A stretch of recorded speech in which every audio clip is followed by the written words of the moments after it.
Tensions between Serbia and Kosovo intensified, triggered by a dispute over car license plates. It's led to roadblocks, armed attacks and delayed local elections. What's the bigger issue at play here, and can the two sides find a way forward? This is Inside Story.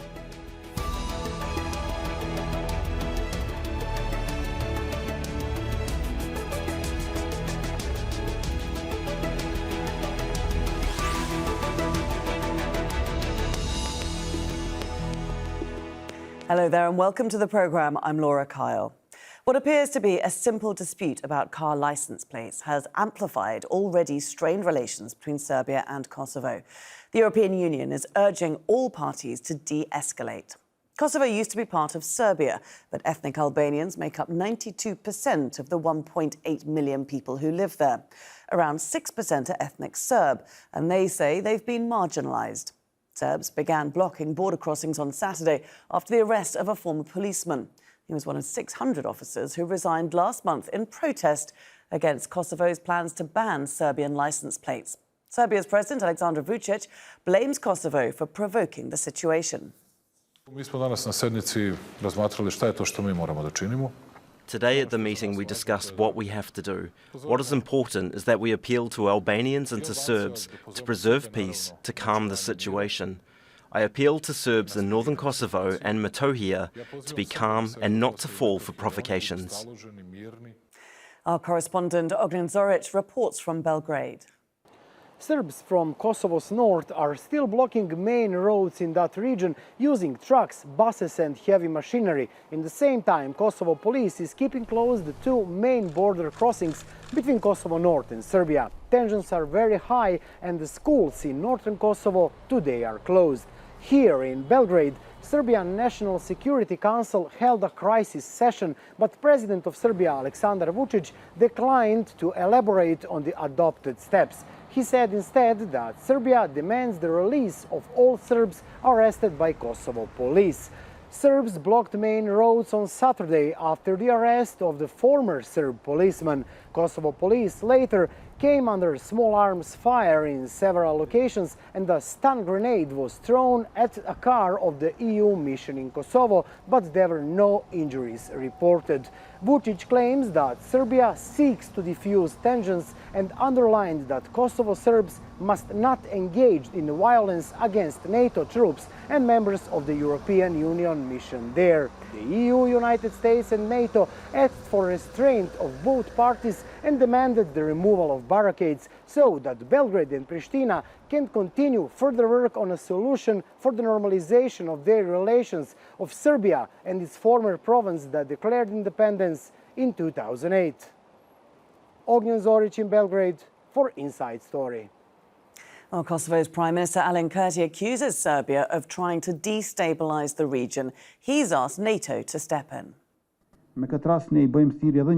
We call once again on the NATO peacekeeping mission in Kosovo to guarantee freedom of movement. The peacekeeping mission in Kosovo is supposed to create a calm and safe environment, which also means to have freedom of movement. The blocking of public roads with heavy machinery by criminal gangs that shot at police officers is not acceptable and should not be repeated again in the future. We are waiting. Well, Kosovo declared independence from Serbia in 2008, 10 years after a war killed at least 13,000 people. The US and major EU countries recognise Kosovo's breakaway, but Serbia refuses to do so. Kosovo's membership of the UN is blocked by Serbia's ally, Russia. Around 4,000 NATO peacekeepers remain on the ground after the alliance intervened to end the conflict in 1999. The EU began sponsoring talks between the two sides in 2013, but they've made little progress. Resolving the conflict is one of the main conditions for both countries to join the bloc.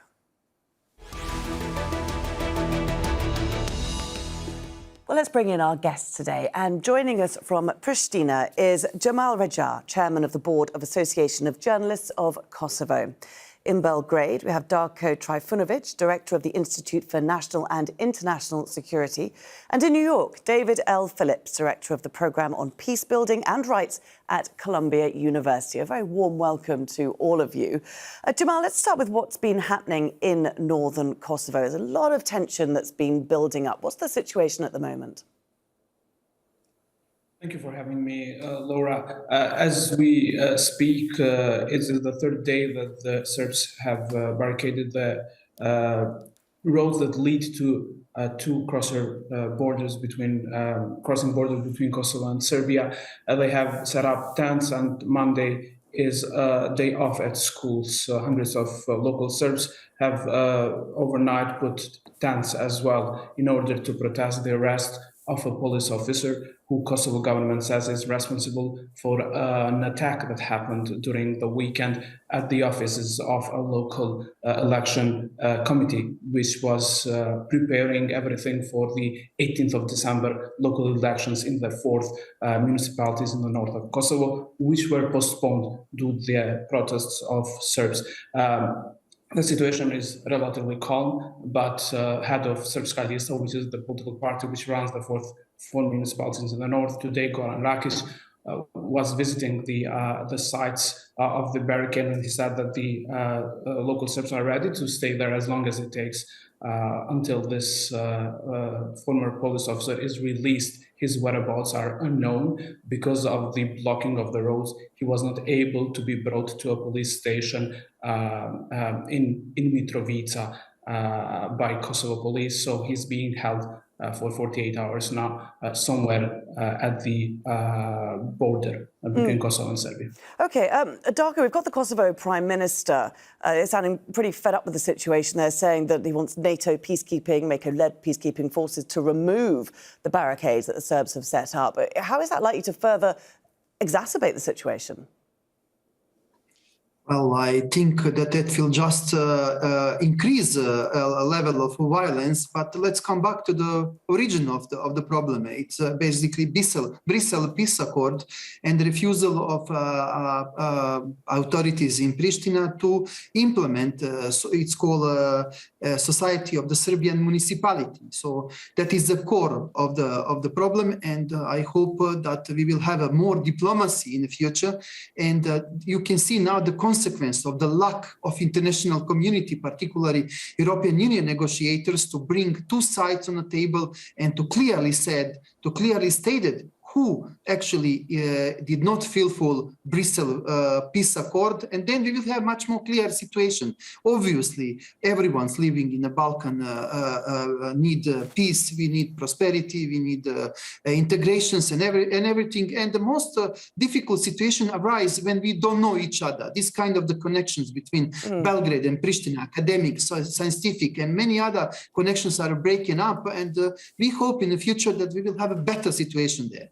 OK, I mean, you've broadened out the discussion quite significantly there. But before we do get to those bigger, broad brush issues, Darko, what is the situation exactly right now? Why are Serbs, ethnic Serbs in northern Kosovo so unhappy? Because Pristina did not implement fully Bristol Peace Accord, and Pristina did not organize and allow the Society of Serbian Municipality. And they signed an international contract, but they said this is not allowed by Constitution of Kosovo, and this is very problematic because international obligations is above any national. So obviously there is so far from the Serbian side. That is exactly what I learned from our Serbian fellows in the northern Kosovo, that there is no this Society of Serbian Communities, that Mr. Kurti and the government in Pristina will not do this. So that is the main reasons for rebellion and protest. OK. David, do you agree with that? Do you agree that the big... Laura, yes, you can. Can I jump there? Absolutely. Can I jump there a bit? So let's see what the Kosovo side of it, if I can. So the latest protests of Serbs began in this September, when Kosovo government decided that they have to switch from what Kosovo government deems as illegal car plates, which are issued by Serbia, and they have to have new license plates which are issued by authorities in Pristina, because obviously Kosovo is an independent state with its borders, and everyone living here, Kosovo government claims, should have the same car plates. So these car plates that people in northern of Kosovo were using for these 23 years after the war were issued by Milosevic's time regime era. Actually, they bear the names of Kosovo cities like Km for Mitrovica, Pera for Pristina, and others, and they are a sign of Serbia rule in Kosovo during the 90s. So it was agreed in Brussels as well, but Serbia didn't want to implement this part of the agreement, including the IDs. All Kosovo Serbs have to have their new IDs, which are with Kosovo, issued by Kosovo authorities. So a deal was reached because every time a Kosovo Albanian goes to Serbia, you would have a special sheet of paper in which Serbia would say that they don't recognize Kosovo. So you could only enter in Serbia with that paper. So Kosovo wanted to do the same for Serbia, visitors coming to Kosovo, but then they agreed that no state would issue those sheet of papers.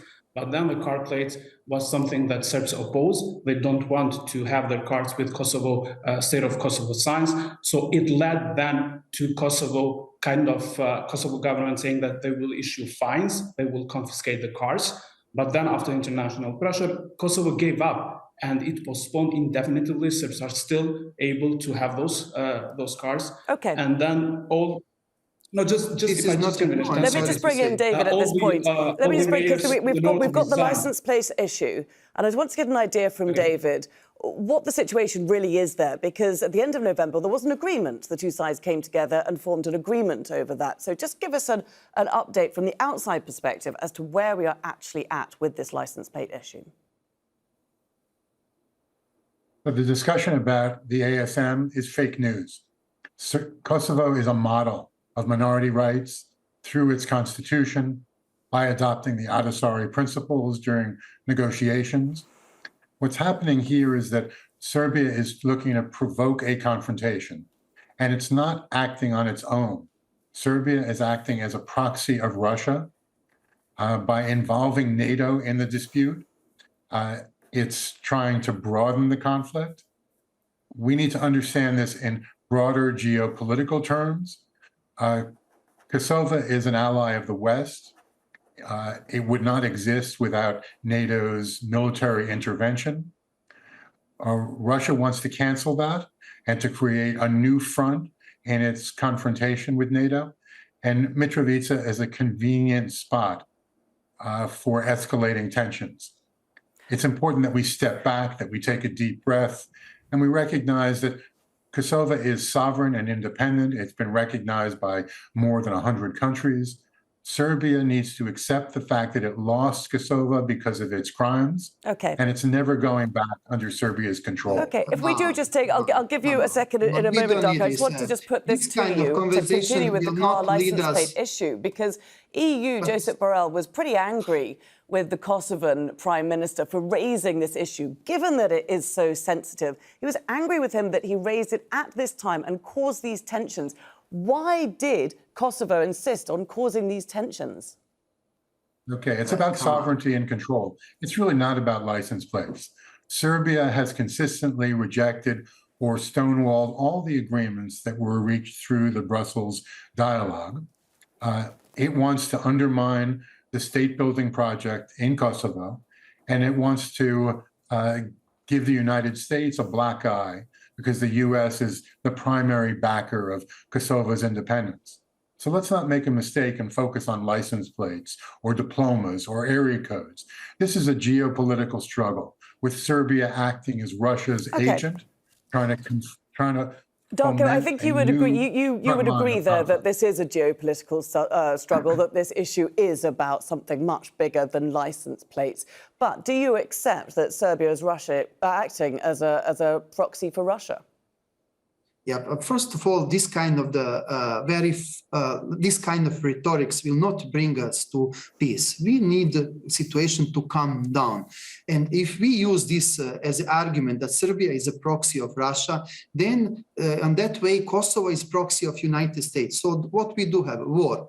I disagree completely with this. And of course, there is nothing in Brussels peace accord regarding IDs and car plates. Everything started when government in Pristina raised this issue without finalizing municipality, it's called Society of Serbian Municipality. So I ask you, please calm down. We need diplomacy. We don't need this rhetorics from 90s, etc., because that will not bring us nowhere. What we need now, it's more European Union presence, negotiations, and let's put two sides on the table and let's agree who did not or who fulfill Brussels peace accord. Obviously, Darko, if I can just jump in there, because the problem is, does the Serbian president agree with you? I mean, is he following that advice as well? Because he's gone and requested for Serbian police to be stationed in northern Kosovo. He knows that that's not going to happen, but it's only going to inflame the situation, isn't it? Okay, this is very simple. Who started issue with car plates? And this is not, there is no even sentence what our friend from Pristina here said. Nothing in Brussels peace accord state about ID or car plates. So it is Pristina initiate. It is provocative language, but I don't want to blame no one. I want, as I said, let's talk, let's agree, let's calm down situation. Let's not call each other US, Russia, whatever proxies. Let's talk and find out solutions. And I think without this, even European Union recognize, even Mr. Special Envoy of United States, Ned Delgado, I think he also recognized that Pristina did something that it should not. That's why there is a pressure on Pristina not to impose a fully decision on car plates, etc., without consultation, without any prior agreement, etc. Xhemajl, do you accept that it is pretty difficult for some 50,000 ethnic Serbs to live in Kosovo, given the history? I've lived my whole life in Kosovo, a part of the time when I was a refugee as a teenager, and I was made a refugee because of the Serbian aggression against Kosovo. And I've been living here close to our Serbian neighbors for many years. We at the Association of Journalists of Kosovo work closely with our Serbian colleagues, not just in northern part of Kosovo, but other parts of Kosovo as well. When Kosovo declared independence in 2008, according to an Ahtisaari plan, which was the mediator between Kosovo and Serbia, it took obligation to respect minority rights. Serbian language is an official language in Kosovo, even though just 4% of the population is Serbian. Their heritage sites have been lately guarded. They've been all these years guarded by NATO troops. I know there's a lot of work to do generally, not just for Serbs, but for everyone living in Kosovo when it comes to economy and others. But I think this not accepting the reality, which is that Kosovo is an independent state, makes it hard for Serbs to live. Their link with Belgrade, the fact that they are ruled here by a political party which wins 96% of the vote and which is directly linked with Mr. Vučić in Serbia, which is the only country that didn't align its foreign policy with the EU when it comes to Russia, it makes it difficult for them to integrate in Kosovo society. And David, do you think those ethnic Serbs in Kosovo are being let down by Serbian leaders in Belgrade? More than let down, they're being manipulated. They're cannon fodder in a broader conflict. Let's remember that Mr. Vučić was Milosevic's chief propagandist, and he's now continuing the Milosevic agenda to establish a greater Serbia by seizing control of territories where Serbs live. Today, especially with European integration, this is increasingly less important. What's important is international standards, a Bill of Rights, minority rights. Kosovo is an example of a country which has fully embraced minority rights protections and promotions for its ethnic Serb citizens. Instead of trying to upset relations, Serbia should withdraw these barricades. Kosovo Serbs should find ways of interacting with their counterparts, Kosovo Albanians. I'm proud that my family has sponsored a library in Mitrovica, where Kosovo Serbs and Kosovo Albanians can come together and meet and cooperate. My teenage daughters were involved in that project. There's no reason why people can't get along unless they're manipulated by external forces. Darko, what will it take for the leaders in Belgrade, for Serbia, to recognise Kosovo as an independent nation? Agreement. First of all, Kosovo was never independent. It's a sovereign part of Serbian territory, and it's not only Russia, but also China blocking, and many European countries like Spain, Romania, Cyprus, Greece, they don't recognize Kosovo independence without prior agreement with Serbia. So if we talk about background on politicians, so we can talk about Adem Demaci, who was a spiritually father of Albin Kurti. And Adem Demaci is the Russian spy. He passed away. He was spiritually father of Albin Kurti. So if we talk about background and past, that will not bring us nowhere. Sure, but let's look towards the future. What's going to lead to a long-lasting agreement, a final agreement? This kind of this rhetoric coming from a distinguished speaker from US will never bring us Let's move forward. We can sit and discuss. Darko, what needs to happen for a final agreement to occur between Kosovo and Serbia? Because that's the only solution that is going to work here, that's going to end 20 years of conflict. So Pristina has to fulfill international obligation. That means creation of a society of Serbian municipality. And that's it. And Serbs will have autonomous place there. Serbian municipalities in northern Kosovo? Yes, it is not called society, it's called Association of Serbian Municipalities. It is an agreement that was signed back in 2013 by Kosovo and Serbia in Brussels. Then in 2015, there was a new agreement as well. It was taken at the Constitutional Court of Kosovo because the agreement says that it should have the opinion of the Constitutional Court. The Constitutional Court decided that 23 of the articles out of some 27 go against the Constitution. But the Constitutional Court said it should be created. So all these years, the discussion here was how it should be created, not to be something similar to Republika Srpska in Bosnia, which would make Kosovo a dysfunctional state. So that's the discussion. Everyone knows here, Laura, in Kosovo, that we have to do a compromise. Kosovo has to do a compromise in order to reach this final agreement with Serbia. It would mean giving greater autonomy to Kosovo Serbs, even greater than the one that is already with the Ahtisaari package, which was the basis of Kosovo declaring independence in 2008 in close coordination with the democratic world, meaning US, UK, Germany, and other countries. David, what steps are actually being taken to try to reach this final agreement, this lasting solution? Is the EU, is the US, the UK, all these countries, are they involved enough in making this happen? No, they're not involved enough. And the architecture of mediation that puts the EU front and center is flawed.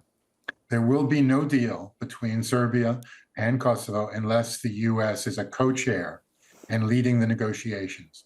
Instead of deferring to the EU, the US has to step up, and it needs to make its positions clear, needs to knock some heads together so we can get to a deal.